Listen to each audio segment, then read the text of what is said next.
Man saves tiny pups, but then realizes they're definitely not dogs at all.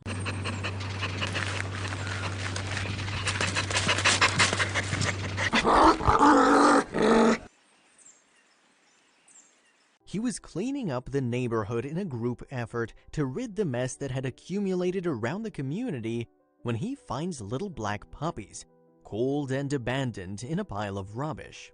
With no other choice, he rushed them to the nearest vet in the area to try to save 5 tiny bundles of life before it was too late.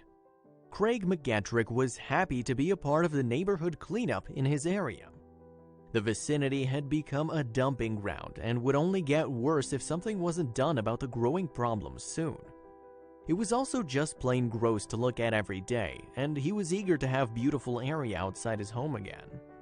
Everybody spread out, armed with gloves, bags, shovels, and the motivation to really get stuck into the task at hand. No one expected to stumble upon 5 tiny lives stashed inside a mattress that had been headed atop a pile of rubbish bordering the woods, but that is exactly what Craig found. In a pile of discarded rubbish, Craig continued the difficult task of bagging what he could and transporting the bigger items to cars nearby for removal.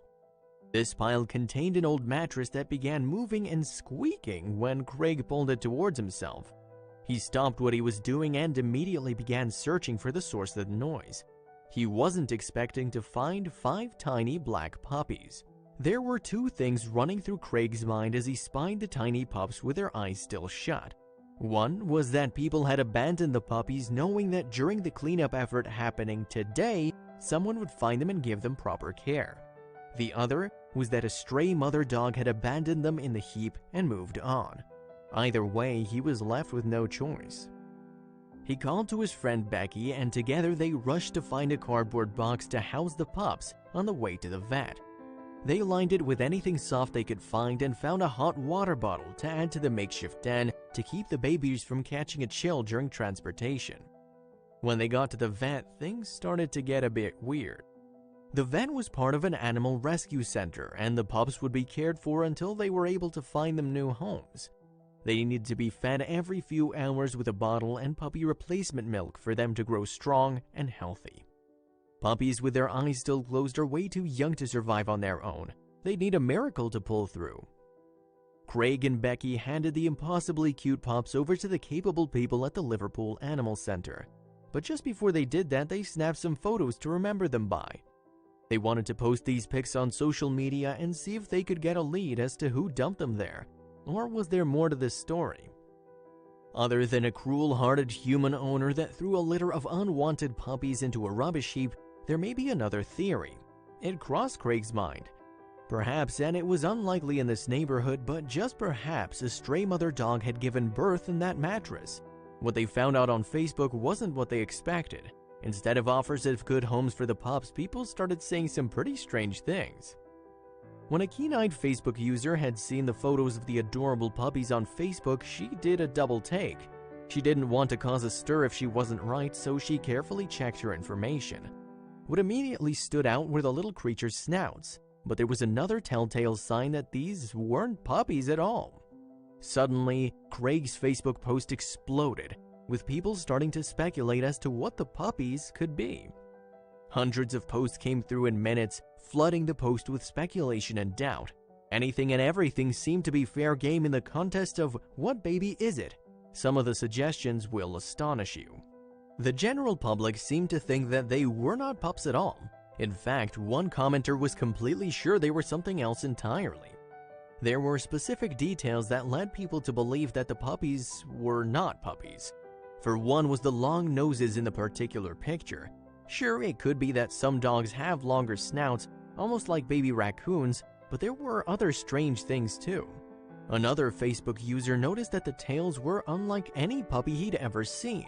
They were very long, almost half the lengths of the pups' little bodies. To him, he was sure that the puppies were in fact some type of wild rodent. I mean, if you look at rats when they're born, they have incredibly long tails. Of course, he had no means to judge the size from a photo, so it was completely possible. Still, something wasn't adding up here. Posting the pictures online seemed to be getting them nowhere. Everything was speculation and guesswork. Their initial reason for posting online was simply to see if they could find where the puppies came from, and in the best scenario, to see if they could secure wonderful forever homes for the abandoned fur babies. But one comment took them by surprise.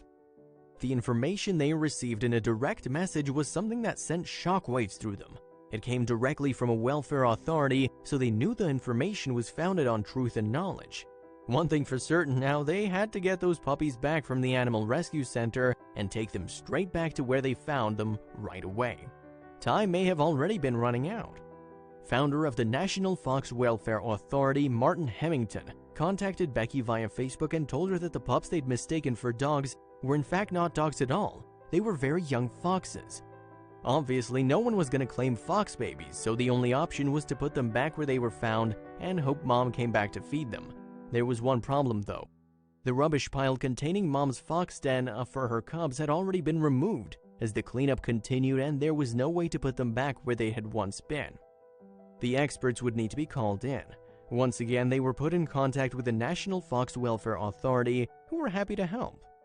Paul McDonald, a local rescuer with Freshfields Animal Rescue, was called in by Hemington to assist with the release of the cubs. He had some surprising advice about baby foxes.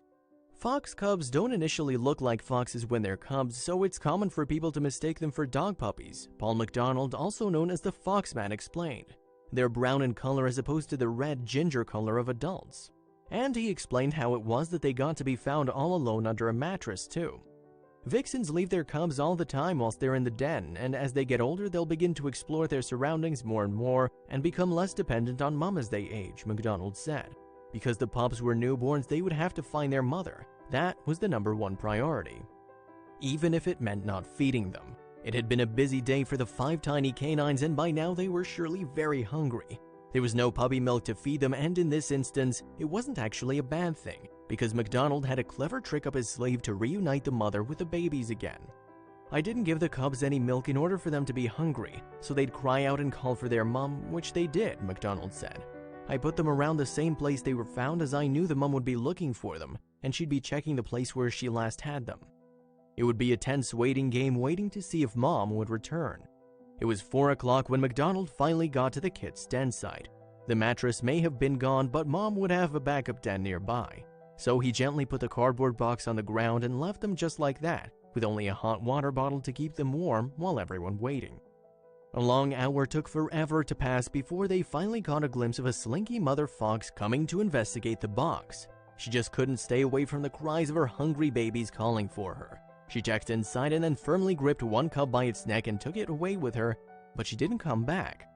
For another few hours, McDonald waited patiently. He knew exactly what had happened. I believe once she'd picked the first one up and knew the others were safe in the box, she waited until it got dark to get the rest, as she must have not felt safe moving the cubs in daylight, McDonald said. Sure enough, as the sun lost its hold on the world, she returned for another, and then another, until they were all back where they belonged. By 7 o'clock, the vixen had taken every single one of her babies. Paul texted me a photo of the empty box, Hemington wrote on Facebook. All through this, I was letting Becky and Craig know, and everyone was so pleased that the cubs were back where they belonged, with Mom. McDonald, too, couldn't be happier with the resolution. It made me feel ecstatic that the cubs went back to their mom, as it would have been a tragedy not only for the cubs not being brought up by their own mother, but for the mother to lose her cubs, McDonald said. This is without a doubt the best kind of rescue in my line of work, when nature is allowed to take its own course.